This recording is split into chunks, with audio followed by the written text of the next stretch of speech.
Bonsoir, bienvenue, merci de regarder Face à Face. Bonsoir Julien Marie. Bonsoir. Comment allez-vous? Très bien. Ça va depuis la dernière fois, Ça j'ai envie va. de dire. Je vous ai reçu ici en mai. On a parlé du risque volcan. Vous êtes Julien Marie, chef du SIDPC, le service interministériel de défense et de protection civile. C'est donc tous les moyens qu'on doit mettre en œuvre en cas de problème? C'est un service au sein du cabinet du préfet qui Oui. s'occupe de la coordination des moyens qui seront utilisés en cas de crise, quelle qu'elle soit. Voilà, et notamment, là, ce qui nous intéresse, c'est le risque volcan, avec cette recrudescence de séismes d'origine volcanique sous la montagne Pelée depuis septembre, même s'il y a une petite baisse, en fait, cet an dernier, mais des milliers de séismes qui ne sont pas ressentis par la population. Et si la montagne se réveillait, serions-nous prêts?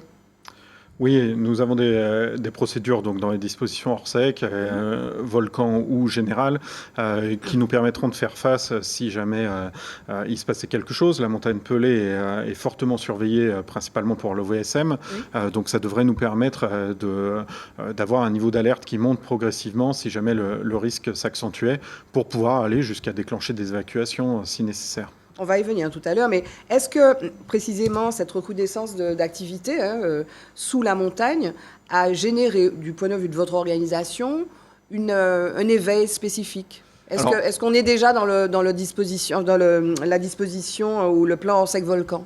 Donc les dispositions Orsec, c'est surtout de la montée en puissance. Aujourd'hui, on est dans la procédure, puisqu'on est en jaune depuis 2020, et la réactivation de ces séismes. Aujourd'hui, on est toujours en jaune. Il n'est pour l'instant pas prévu sur les observations de passer en niveau orange ou supérieur. Donc, on est déjà dans ces procédures-là.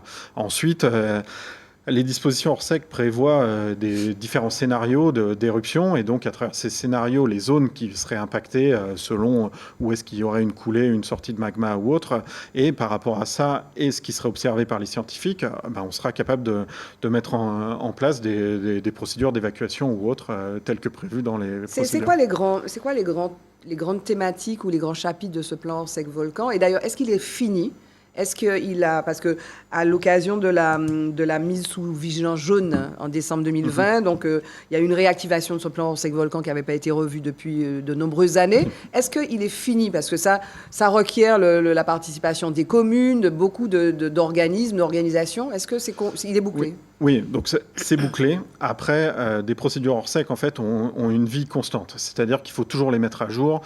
Dans les annexes, vous avez différents points de contact sur les différentes communes, différentes zones où on va accueillir les populations évacuées. Ça, c'est des choses qu'il faut mettre à jour assez régulièrement, parce que les points de contact peuvent changer. Vous pouvez avoir des fonctionnaires qui partent à la retraite, qui changent de travail, des élus qui changent ou autres. Donc ça, c'est important qu'on fasse ce travail. Il faut aussi, sur les zones d'accueil, qu'on soit sûr, qu'on soit capable de les utiliser, et que, je ne sais pas, si une école est prévue, qu'il n'y ait pas des travaux ou autre à ce moment-là, quoi. Donc, et précisément, donc, la mise à jour, l'update se fait régulièrement, quoi, tous les ans? Alors, ça doit être fait tous les 5 ans, et sur les contacts, ça se fait dès qu'on a l'information d'un changement. C'est quoi je reviens, c'est quoi les grands chapitres, donc? Est-ce que c'est donc l'évacuation, les zones d'accueil? Est-ce que c'est le recensement de la population vulnérable, fragile, des gens qui pourront ou non se transporter seuls, des gens qui pourront être accueillis dans d'autres communes, dans leur famille, plutôt que dans d'autres communes, dans des gymnases? C'est quoi les grands thèmes? C'est un petit peu tout ça. Les dispositions Orsec, c'est d'abord les différents scénarios de ce qui peut se passer sur le volcan en termes d'éruption. Parce que selon ce qui se passe et selon l'impact sur une partie ou l'ensemble du nord de la Martinique, la réponse ne sera pas la même, quoi. Donc d'abord, ce qui peut se passer, quoi. Ensuite, on estime... donc il y a eu des jumelages entre les communes du Nord et les communes du Sud. Par exemple, Saint-Pierre est avec Ducos, le Prêcheur est avec le Diamant. Et l'objectif, en fait, c'est que ces communes se connaissent. Là, depuis quelques semaines, on essaye de réactiver les liens entre les différentes communes. Et que les maires sont allés sur place voir où seraient abrités ou hébergés leur population. Certains l'ont fait, et on encourage ceux qui ne l'ont pas fait à le faire, parce qu'en fait, si jamais on a une évacuation d'une commune, on va se retrouver non seulement Qui c'est qu'il n'a forcément... pas fait? J'ai pas en tête. Je sais par exemple que le maire du Diamant était invité à une réunion publique aux prêcheurs la semaine dernière, je crois, et qu'il est prévu que l'équipe municipale du prêcheur se rende sur les lieux d'accueil au Diamant. Donc c'est le genre de choses. Je sais que le maire de Saint-Pierre s'est rendu à Ducos. Enfin, j'ai pas en tête tout ce qui se fait, mais donc ça c'est important. Ça c'est une des mesures importantes. Ça c'est une des mesures importantes. Ensuite, il faut savoir en gros quel volume de personnes on va devoir évacuer. Donc Mais on peut l'anticiper, ça? En fait, là-dessus, on s'appuie sur les mairies. Les mairies connaissent généralement très bien leur territoire. Et donc, l'objectif, c'est de faire un recensement. On a des volumes. Ils ont fait leur PCS, notamment. Oui, alors, c'est le genre de choses qui ne sont pas toujours assez pris en compte ou de manière peut-être trop générale. Et là, on essaye d'accompagner... Je comprends pas, excusez-moi. C'est-à-dire qu'en fait, on parle d'évacuation. Il faut qu'on mentionne dès le PCS, plan communal de sauvegarde, qu'on mentionne déjà comment est-ce qu'on va faire l'évacuation. Non, mais excusez-moi, arrêtons-nous 2 secondes, monsieur Marie. Aujourd'hui, est-ce que les PCS des communes qui sont autour du volcan, Prêcheurs, Saint-Pierre, Morne-Rouge, Ajoupa-Bouillon, éventuellement Basse-Pointe, est-ce que les PCS sont suffisamment précis pour avoir fait, par exemple, le compte des gens qu'il va falloir... je ne sais pas, véhiculer, Oui, tout ça a été fait en fait dans l'actualisation d'Orsec au début des années 2020, 2021 je crois et ça s'est terminé en 2023. Donc en fait ce travail-là de ce qu'on appelle les populations vulnérables, donc ceux qui seront le moins autonomes, a été fait. Mais là encore, c'est des choses qu'il faut maintenir à jour le plus longtemps possible, parce que vous pouvez avoir une personne qui le devient. Oui, mais donc le rythme précisément d'update, je reprends ce terme, de mise à jour de ces documents qui seront la base, en fait, qui sont la base de la connaissance de la population, leur localisation, leur spécificité, je veux dire. Le rythme de révision, est laissé à l'appréciation des maires. Non, pour les procédures, pour l'ensemble des procédures, ça doit être fait tous les 5 ans. Et ensuite, c'est combinatoire. Et quand ça n'est pas fait... de toute façon, c'est nous qui pilotons ce travail-là. Donc là, je vous parle d'Orsec. Et ensuite, la déclinaison d'Orsec se fait au niveau du terrain à travers les PCS. Et ces PCS doivent de toute façon être à jour, parce que ce recensement, là, vous m'en parlez pour un volcan, mais sur un quartier, sur un incendie majeur, on va aussi avoir besoin de savoir quelles personnes sur un cyclone aussi, d'ailleurs, je voulais vous parler du cyclone aussi. Là, si on devait subir ce qu'a subi la Jamaïque, par exemple, il faudrait peut-être aussi s'appuyer sur ces documents-là. Oui, bien sûr, mais là encore, il y a des dispositions Orsec, cyclone qui existent et qui prévoient ce genre de choses. Après, il faut que toutes ces procédures soient appropriées par les équipes des communes, par les populations. Si on prend le volcan, qu'ils aient une idée de comment ils devront évacuer, de où est-ce qu'ils vont, si jamais ils n'ont pas de capacité par rapport à des proches ou autres pour être hébergés. Et c'est la même chose pour les cyclones. On se prépare à tout ça. Pour les cyclones, on est là que chez soi, on évite d'avoir tout un tas d'encombrants qui peuvent servir de projectiles. Et pour les volcans, on ne construit pas n'importe où. On fait attention aux zones et aux règles d'urbanisme, parce qu'elles sont liées à ces risques-là. Et puis, on doit aussi être en capacité d'évacuer dans un temps relativement court. Une évacuation volcan, elle ne se ferait pas dans l'urgence. Il y aurait quelques jours au minimum de délai, et de toute façon, on aurait le temps de mettre tout ça en place avec les équipes municipales. Est-ce qu'on peut obliger les gens parce qu'il y a eu des exercices, il me semble, dans certaines communes, et les gens étaient... ils connaissent leur volcan, donc ils n'ont pas tellement participé. On ne sait pas à quel rythme ils évacueraient.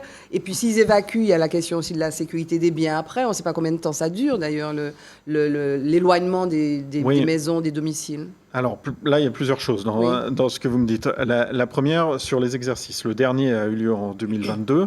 Il y a 2 communes qui ont joué des évacuations à chaque fois d'une centaine de personnes. Des évacuations réelles vers les communes du Sud pour jouer l'accueil également.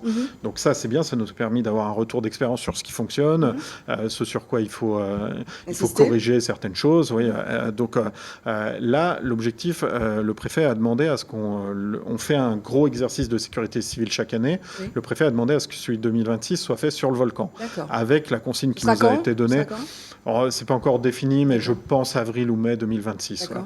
Ouais. Et en tout cas, avant la saison cyclonique, pour pas que ça percute. Évacuation, quoi. On fait Eh ben, en fait, oui. Il faut que les consignes qui ont été données par le préfet sont que la population et les mairies soient intégrées le plus possible. Donc là, il faut qu'on se rapproche des mairies pour savoir qui souhaite jouer cet exercice. Oui. Et il faut qu'on joue les évacuations pour voir les difficultés auxquelles on va avoir. Sur les gens qui souhaitent pas partir. Alors déjà, il y a quand même une différence entre les exercices et la réalité. Les exercices, les gens savent que c'est un exercice. Il y a beaucoup d'efforts qui sont faits par l'équipe d'animation qui joue un peu l'extérieur pour essayer de créer une certaine tension pour que à la fois les équipes d'intervention et les gens qui peuvent être amenés à jouer leur propre rôle le fassent dans l'exercice. Mais on a aussi des gens qui ne sont pas concernés parce qu'ils ont une vie et voilà, ils veulent continuer à la mener tranquillement ce jour-là, quoi. On peut raisonnablement penser qu'en cas d'alerte majeure cyclone, déjà le nombre de personnes qui réfractaires sera beaucoup moindre, quoi. Et il y en aura probablement, mais ceux-là, il faudra les obliger à partir. Enfin, j'avais une question sur la sécurité, parce que la sécurité des biens, voilà. Le dernier point sur parce qu'on ne sait pas combien de temps ça peut durer. Oui. Ça peut même durer un certain temps, mais de toute façon, ça, nous, sous l'autorité du préfet ou du directeur de cabinet, on assure la coordination de tout ça. Donc il y a la coordination de l'évacuation, mais il y a aussi la coordination de ce qui se passe sur les territoires de départ, entre guillemets, et d'arrivée. Et sur les territoires de départ, effectivement, il y a un enjeu de sécurité majeur, parce que de toute façon, les populations ne vont pas vouloir quitter leur maison si jamais ils n'ont pas le sentiment qu'elles vont être protégées. Il y aura, tant que c'est possible, des patrouilles de gendarmes renforcées ou autres pour que l'occupation de terrain soit assurée par les forces de sécurité. Jusqu'à, bien sûr, le moment où l'alerte sera trop proche du rouge et que ça deviendra dangereux pour les gendarmes. Est-ce que finalement, il y a un intérêt à ce qui s'est passé, parce que les gens...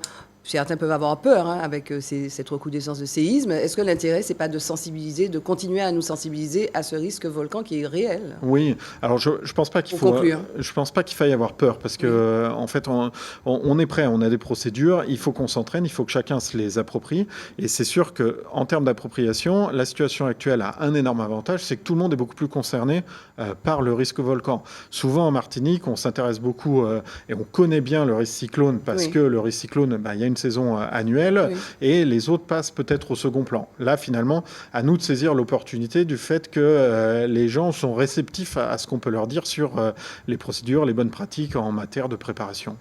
Merci beaucoup, Julien Marie. J'espère qu'on a un peu contribué à cette sensibilisation. J'espère aussi. Merci beaucoup. Merci de nous avoir suivis. Je vous retrouve pour un prochain Face à Face sur ATV. Bye bye, à bientôt.